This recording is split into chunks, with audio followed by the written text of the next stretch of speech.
Vauclair, justement, Vauclair va être le deuxième champion de France à l'emporter à Luchon. Le premier, c'était en 1969 avec Raymond Delille, qui avait reçu une gifle la veille de son chef de file, Roger Pingeon, parce qu'il tirait des bouts droits trop importants.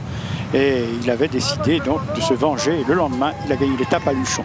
Mais les applaudissements qu'on lui réserve sont formidables. En bleu, blanc, rouge, Raymond Delille. Hier, je voulais faire ma valise vu que Roger Pingeon n'avait pas été très gentil, mais je crois qu'il a fait ça pour mon bien. Et je marche quand je suis terriblement vexé. Et aujourd'hui, j'étais méchant. Je voulais faire quelque chose ou rentrer chez moi.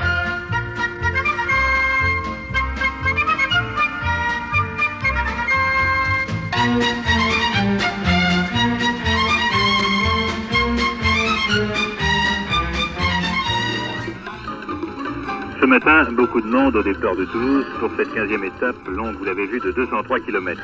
Contrôle de ravitaillement à Castillon, 95 km de l'arrivée.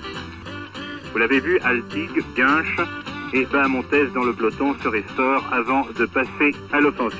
Et voici le pied du col du Porté d'Aspet. Le peloton l'attaque groupée et qu'en tête du peloton, on remarque la présence de Bahamontès, d'Anquetil, de Poulidor et d'Henri Anglin. Mais Poulidor n'a pas d'accident, il ne crève pas, il ne tombe pas et il pénètre dans Luchon, toujours seul en tête.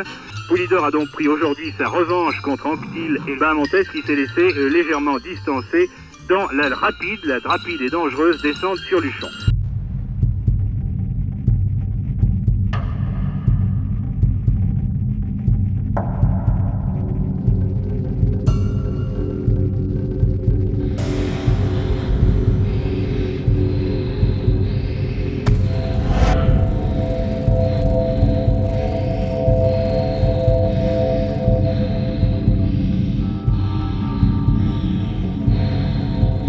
Et voici Bernard Hinault sur la fin.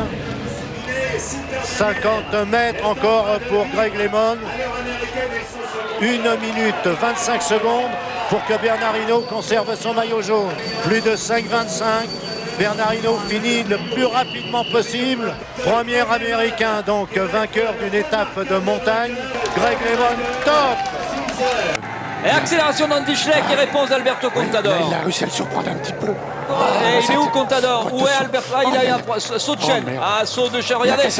Il a cassé le dérailleur et Alberto Contador l'attaque. Alberto Contador qui l'attaque, qui a vu. Oh là là. Et l'attaque, le vélo, il faut changer le dérailleur. Il a.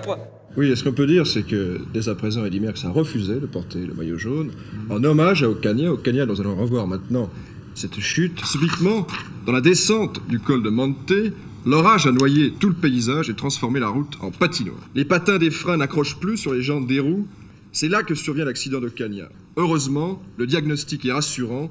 Pas de fracture, seulement de multiples contusions. Je les vois ici. À partir de maintenant, il y a notamment des barrières. On est en haut.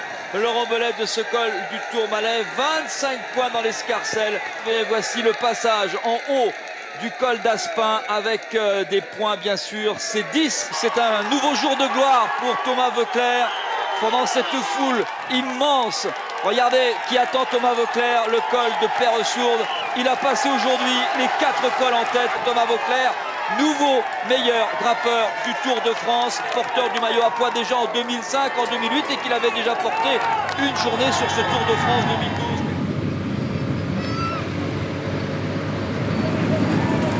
Ici, à Bagnères de Luchon, l'exploit. Christopher Froome, nouveau maillot jaune du Tour de France.